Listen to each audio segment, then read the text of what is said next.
Ito ang DXDR 981 sa Dipolog, numero 1. Tatak RMN. Sa ngalan sa Amahan, sa Anak, sa Espiritu Santo. Amen. Maayong adlaw sa Ginoo kenatong tanan. Mga igsoon, niining laing segment o bahin sa tulumanon nga giuluhan ang kahayag sa pagtuong Katoliko. Atong unahon paghisgot ang mahitungod sa ato bang naobserbahan, nabantayan, nadungog nako ni kaganina, usa sa mensahero sa usa ka tinuhuan nga dili Katoliko, o sa akong nihibaw-an kasagaran nila gikan sa Katoliko. Nadungog nako ang pahayag nga gikutlo ang basahon nga giasoy ni San Juan sa 1 Juan Kapitulo 2 versikulo 18 hangtod sa 19. Kining bahina sa kasulatan mga kaigsuonan pangatinahod nga tigpaminaw, kugi kaayo kumukutlo ani sa mga Bible exposition, labi na diha sa plaza, kung makaapil ko diha sa dialogue sa pagtuo. Kugi kay kumukutlo ani kay akong nabantayan sa daghanan kaayo nga mga preacher o mga magwawali, dili kaayo mo kutlo aning pasahe sa Biblia, kining bahina sa kasulatan. Kay nagtuo manggug ko nga pabor kaayo ni nga bersikulo sa atong pagtuong Katoliko. Pero akong nadunggan kaganina nga gikutlo ni, ug nalipay ko nga gikutlo. Pero kinahanglan atong tagaan o Catholic view kini nga mao nga teksto. Kay akong nabantayan nga giangkon ang maong bersikulo. Ug unsay gipahayag gisgutan diri giangkon sa maong usa ka grupo nga sila ang gitumbok sa maong tudling. Nawatong basahon unahon nato diri sa King James Version sa English, Nag-ingon man gud diri, akong basahon, giingon, "Little children, it is the last time, and as ye have heard that Antichrist shall come, even now are there many Antichrists, whereby we know that it is the last time. They went out from us, but they were not of us. For if they had been of us, they would no doubt have continued with us. But they went out that they might be made manifest that they were not all of us." Now, atong basahon sa atong pinulungan. Bisaya. Giingon ni San Juan sa iyang mga pulong dire, "Mga anak, duol na ang katapusan sa kalibutan. Nakadungog kamo nga muanhi ang kaaway ni Kristo. Ug karon ania na ang daghang mga kaaway ni Kristo. Busa masiguro nato nga duol na gayud ang katapusan. Mibulag kanato kining mga tawhana, kay dili man sila tinuod nga sakop sa atong pundok.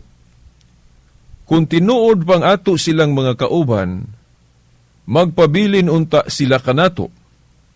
Apan namiya sila, aron mailhan gayod nga sila dili kauban nato." Mga higala, sa ako nang giingon, kugik ay ko mo kutlo aning bahin sa kasulatan. Kay nagtuo manggod ko, kay naghisgot manggod diri og pundok, di ba? Samahan. Tungod kay ang Biblia nagtug-an nga usara ka pundok o usara ka iglesia ang gitukod ni Kristo. Mateo 16:18. O supak sa pagtulunan ni Kristo ng dibisyon o panagbahin-bahin. Juan 17:11, Juan 17:21-22, Roma 16:17. Kanang mga bersikuloha, nagpahinumdum nato nga dili gyud pagtulon ang Kristiyano ng panagbahin-bahin. Kana bang idya-idya sa pagtuo? Usara man ka iglesia o kapundok ang gitukod ni Kristo, so dili maayo nga bahin-bahinon nato. Si San Pablo nag-ingon nga ang simbahan o iglesia lawas ni Kristo, unya kay usara man ang lawas ni Kristo. Muna nga, dili maayo nga bahin-bahinon na to.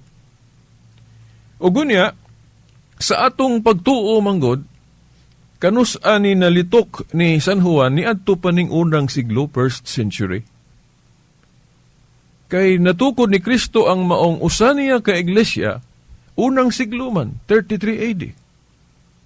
Unya, gisaaran niya nga dili maguba, dili mabuntog.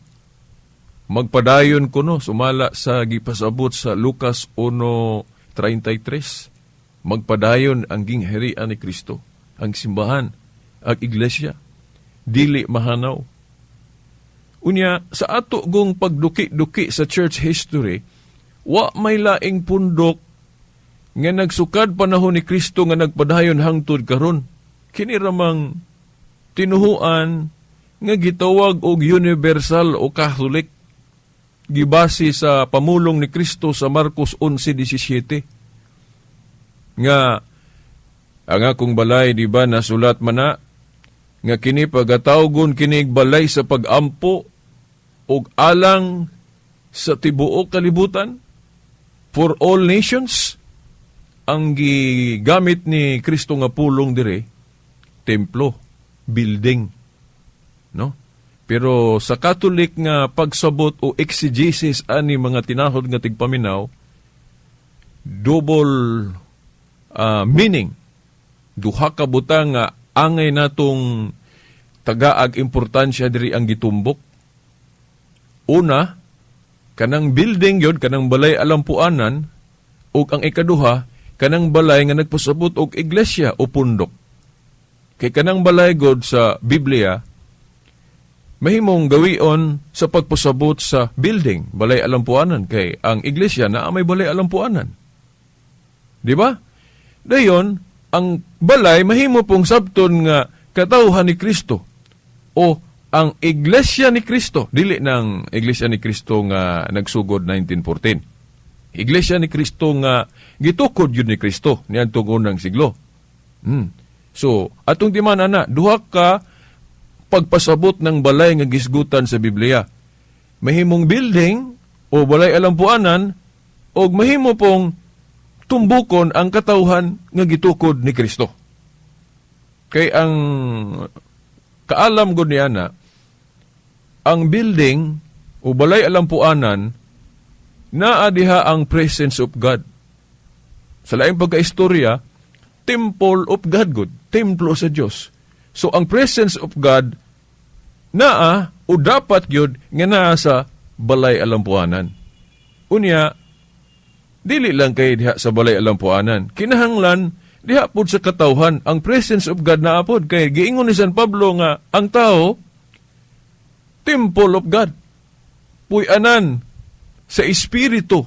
Mo bitong dili nato hugaw-hugawan ang atong lawas sa pagbuhat og sala. Kay kanagong Marcos 11:17, ang background ana, kung basahon nato ang unang mga bersikulo ana, then palahos, ang gitumbok gyud nga literal diha, nga gipunting ni Kristo, ang templo man na sa mga Hudiyo. Nga gihugaw-hugawan sa mga Hudiyo rapod. Mga Pariseo, gihimo nilang murag taguanan sa mga kawatan. Dili na maayo, kinahanglan tahuron nato ang temple of God. Temple of God. Di nato hugaw-hugawan. Maingon usab niya na, nga ang atong simbahan o iglesia, dili nato hugaw-hugawan o kanang kini ang tudlo ni Kristo nga kahugaw diri nga bantayan yun nato nga ato yung kana bang isalindot likayan dili ni kahugaw nga kanunon ha kay sa atong pagtulunan gud nga Katoliko na ay mga pagdili o pagtulunan sa daan nga dunay gipunting ana gipasabot ana sa umaabot nga lahi na ang hitsura sa balaod parehas anang tuli sa daan man na pero pag abot sa bagong tugon gi-transform na giilisan nagbunyag di ba bautismo Kolosas 2:11-12 oh, dayon kana pong halad-halad nga dugoon pagpasaylo kono sa sala kanang mag-ihaw og kanang hayop para ihalad kono para sala. Ang katumanan ana ang kamatayon ni Kristo sa krus dunay fulfillment. Di ba? Mga tinahod nga tigpaminaw. Ug unya kanang pagdili sa pagkaon na naas Leviticus 11 o unsa pa na mga bersikulo diha sumala sa Catholic exegesis ang gitumbok ni Kristo ana sa bagong tugon mga kinaiyana sa tao nga hugaw dili na ng pagkaon mo bitaw nga ang Katoliko nagtudlo nga kanang kahugaw nga seremonyal gilinisan na sa Dios pag abot sa bagong tugon na sa Marcos buhat 10 ug 11 ang buhat 10 katubang ni kisi-kisi si Pedro nga gipakitaan siya panan-awon sa Ginoo nga dili na isipong mahugaw ang mga butang gilimpyuhan na sa Dios no ang kahugaw nga gipasabot seremonyal na dili na biological kay akong balikan no katong hinumdum ko sa niatubang kog debate kay ako man ang gipabarog nga ang mga mahugaw seremonyal gilinisan na sa Dios niya may muna nga mahimong kanon na ang tanang pagkaon na ang katong atong higala nga kaatbang sa debate ni ingon nga sa to pamukaon na kag-uk-uk tiki unsa diha lahi na siya nga isyu no kay ang kahugaw duhang ka klase seremonyal o kanang physical or kanang gito biological no kung dili ka mukaon for example og baboy kay mahadlo ka mahiblad o tungod ba nag-ingon ang doktor nga naay bakterya ba na o unsa dihang elemento mahimong himuon nimo ng rason di ka mukaon kay mahadlo ka mahiblad o tungod kay wa ka maanad og kaon ana pero dili na espiritual lahi na nga klase nga kahugaw imong gipasabot diha. Pero ang kahugaw nga gipasabot natong gilinisan na ni Kristo, kahugaw seremonyali kanang gisgutan sa Levitico. Dili lang gali pagkaon. Nga, dunay giisip nga mahugaw seremonyali. Bisan kanang tao nga hintil, dili ka Hudiyo, tawgon kag mahugaw. Mao na gipasabot natong gilinisan sa Dios, mao nang mahimo ng kanon ang tanang pagkaon base sa panudlo ni Kristo sa Marcos 7 ug Mateo 15. Nangasuko manggalito mga Pariseo sa dihang nanudlo si Kristo nga mahimong kanon na tanan. Suko mga Pariseo kay naanad man sila atong pagtulunan nga hugaw lagi ng baboy, unsa pa nang giisip nilang mahugaw. Allergy manggani sila ana magakitag hintil kay mahugaw lagi ng hintil. Pero sa bag-ong kasabutan gilinisan na sa Dios. Mao na nga pwede na ta makighugoy-hugoy sa mga hintil. Kay universal, pang-universal good ang tinuhuan ni Kristo, dili kay pili-pili lang. Nasa karaan, pili-pili lang to kay Hudiyo ra gud. Sa pagkaon, maura gihapon. Isipong mahugaw seremonyali ang pagkaon. Katong isa na baboy, isa pa na diha. Pero sa bagong tugan, dili na, inclusive na. Sa Marcos 7, 19, mahimong kanon na kuno. Si Pablo maupod, kay may laki man siya pagtulon ang universal. Basta balaod gali, atong bantayan doon ay pang universal, doon na po'y pang Hudiyo lang. Di ba? Itong gitapos ni Kristo sa krus. Di ba? Kolosas 2:14-17. Sa Kolosas 2:14-17, kadtong mga ceremonial essence of the law, landong, diri na ta ni Kristo. Si Kristo wa na magtudloan ng kahugaw ceremonially. Mahimong kanon na. Tanan, dili na hukman ang tao nga bisan unsay kanon. Matod pa ni Pablo sa Roma 14:3. Mga tinahod nga tigpaminaw.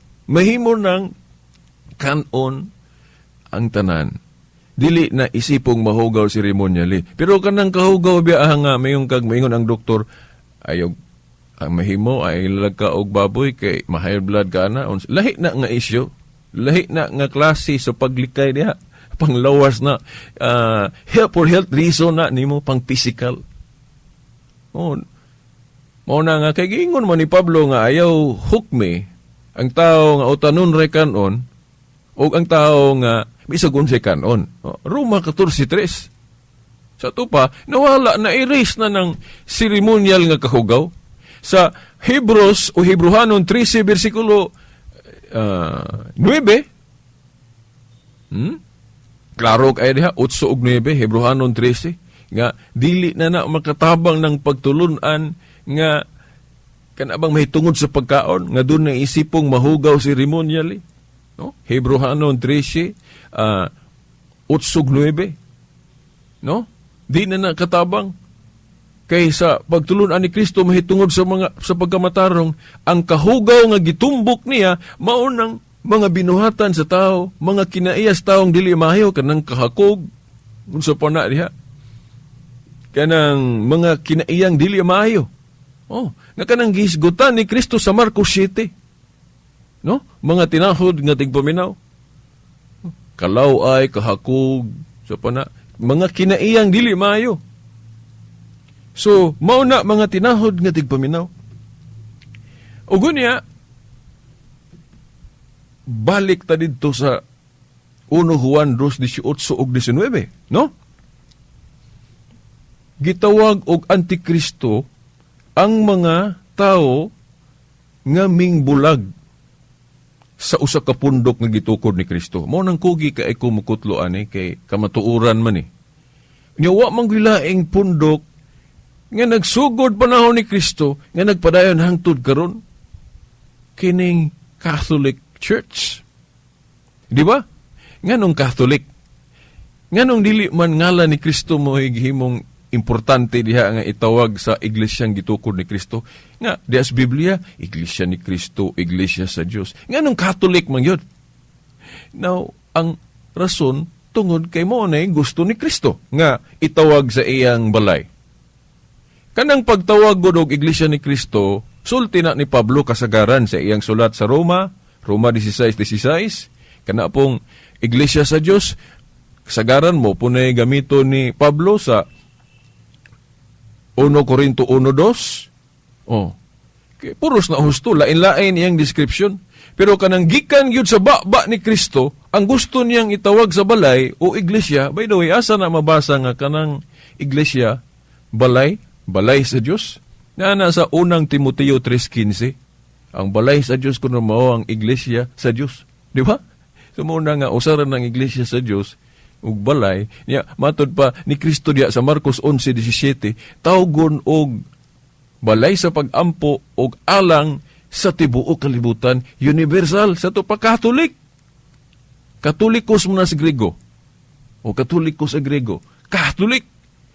Mao na nga si Obispo Ignacio nga disipulo ni San Juan, Obispong Katoliko, wala masayop sa iyang pag-ingon nga Catholic ang iglesia ni Kristong tinuod o iglesia sa Dios kay pang-universal. Nganong gusto ni Kristo ng description nga pang-tibuok kalibutan o universal kay maunay identifying mark sa New Covenant religion, pang-tibuok, langkob. Kay katong Jewish religion para raman to sa mga Hudiyo. Mo bitaw ang gitawag og tinuhuan sa mga Hudiyo. Di ba? Ang kang Kristo pang tibuok kalibutan. Ito pa, universal o Catholic. Di ba? Mao na nga ang gitumbok diri ni Juan nga pundok nga dili pabiyaan. Kung mubiya kuno katawgon kag Antikristo sakit-sakit, nabi ako gi-sharean ani niingon siya. Diya kabiritas kay ni bulag man kus Katoliko sa to pa Antikristo dahi ko. Ayo sa wala ko mingon na kay sa pagtuong Katoliko sa moral philosophy, duhang ka klase nang nabulag sa tinuod nga iglesia. Tinuyuan, ug wa gituyo. Ha? Kung tinuyuan, amo na sigurado yung guilty. Guilty. Pero kung wa gituyo, adili ka guilty ana. Di ba? Madaka niadtong pag-ampo ni Kristo nga amahan pasayloa sila kay wa sila masayod sa ilang gibuhat. Nauga ka kabalo nga kining Katoliko dai gitumbok aning usa ka iglesia. So dili ka obligado nga magpabilin diri kay magkakibalo nga mao ni ang iglesia gyud nga gitukod ni Kristo. Ang obligado gyud nga magpabilin kadtong nasayod sa tinuod nga kining iglesia Katolika mao ni ang original gitukod ni Kristo. Nya imong biyaan, diha ka delikado ka, guilty ka na. Sumo na sa moral philosophy. So, mao na mga tinahod nga tigpaminaw. Pananglit sayod na karon nga ang gitumbok ni San Juan aning dili pabiyaan Catholic ni. So magilty na ka kung di ka makikhiusan di ka mabalik. Kay kinigong pagpasakop sa iglesia, mura manig di kay mura maogyud. Kaminyoon kanang kaminyoon di gyud nato bulago ng banag asawang gihiusa sa kaminyoon bisan pa sa kasakit ug sa kalipay. Di ba? Sa kalisod dili na mo himuong rason nga mobiya ta ang ing simbahan iglesia gitukod ni Kristo daghang kaayong mga mga kaguliyang dring nahitabo labi na tong dark ages pero wa mag-ingon si Kristo nga biyain diya sa pamilya inanabod ang magtiayon ma-prove na nga tinuod ang iyong gugma nga bisan taliwala sa mga pagsulay na gihapon intact gihapon ingon na ang gusto ni Kristo mahitabo nga kining iyang iglesia Katolika kay gisulod magyawa mao nang daghang kayong mga apan ato makita na Mateo 13 24 hangtod 30 gisulod og yawa ning iglesia mao nang duha imong makita sagbot og buotan pod kana mga santos pero wa mo ingon si Kristo nga biyain ninyo kung makakita mo sagbot kita mo mga daotang Katoliko wa mo ingon si Kristo ana so mo na mga tinahod gatig paminaw.